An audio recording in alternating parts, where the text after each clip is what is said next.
చెప్తా ఇంకా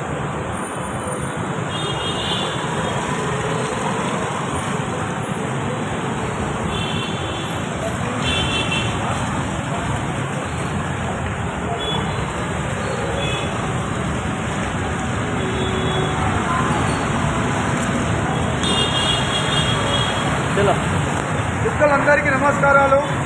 నేను చెప్పేది ఒకసారి మీరు అందరు వినాలి.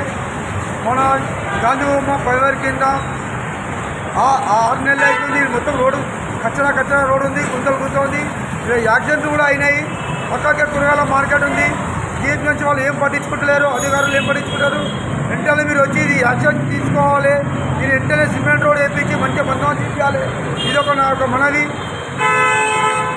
ఈ గాంధీ బొమ్మ కాడ 6 నెలలు అవుతుంది. మొత్తం అసలు సిమెంట్ రోడ్ వేయిస్తామని చెప్పి ఇప్పుడు సిమెంట్ రోడ్ వేయించలేదు. మొత్తం నీళ్ళు నిలబడుతున్నాయి, వాటర్ లీకేజ్ అవుతుంది. వాటర్ వర్క్స్ డిపార్ట్మెంట్ వాళ్ళకు మరి సోయి ఉన్నదా లేదా అని అడుగుతున్నాయి. ఈరోజు పని చేయించాలని చెప్పి అసలు ఒక్క అధికారిని అంబర్పేట నియోజకవర్గంలో పని చేస్తుంటా. మరి ఏం ప్రభుత్వం రా నాయన ఇది? ఒక దిక్కు అక్కడ ఎక్కడ పడితే అక్కడ గుట్టలు, రాళ్ళు, రప్పలు ఏది పడితే అది ఇక్కడ రోజు అది మార్కెట్ ఉంది. రోజు 1000 మంది వస్తారు. మరి ప్రజాప్రతినిధులకైనా సోయి ఉండాలి, అధికారులతో చేయించాలని చెప్పి. ఎవరికి పట్టు లేకుండా ఎట్లయితే అంబర్పేటలో ఏది ఏమైనా కూడా ప్రజలు పడుతున్న ఇబ్బందులు దృష్టిలో పెట్టుకొని మరి ఈ లీకేజ్ కాకుండా చూడాలని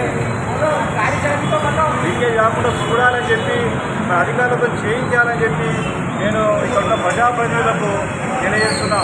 రోజు 2-3 యాక్సిడెంట్లు అయితే రోజు కింద పడిపోతూ అందరూ నీళ్ళు తింటూ పెట్టే అక్కడ పెట్టు, కెమెరా అక్కడ పెట్టు.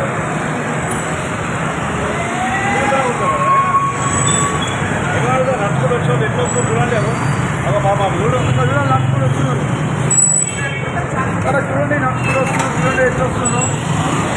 ఇంత ఘోరంగా ఎక్కడ లేదు. హైదరాబాద్లో మార్కెట్లో గాంధీ బొమ్మ కాడ పేరుకే ఫైబర్ వేసినారు, ఏం లేదు.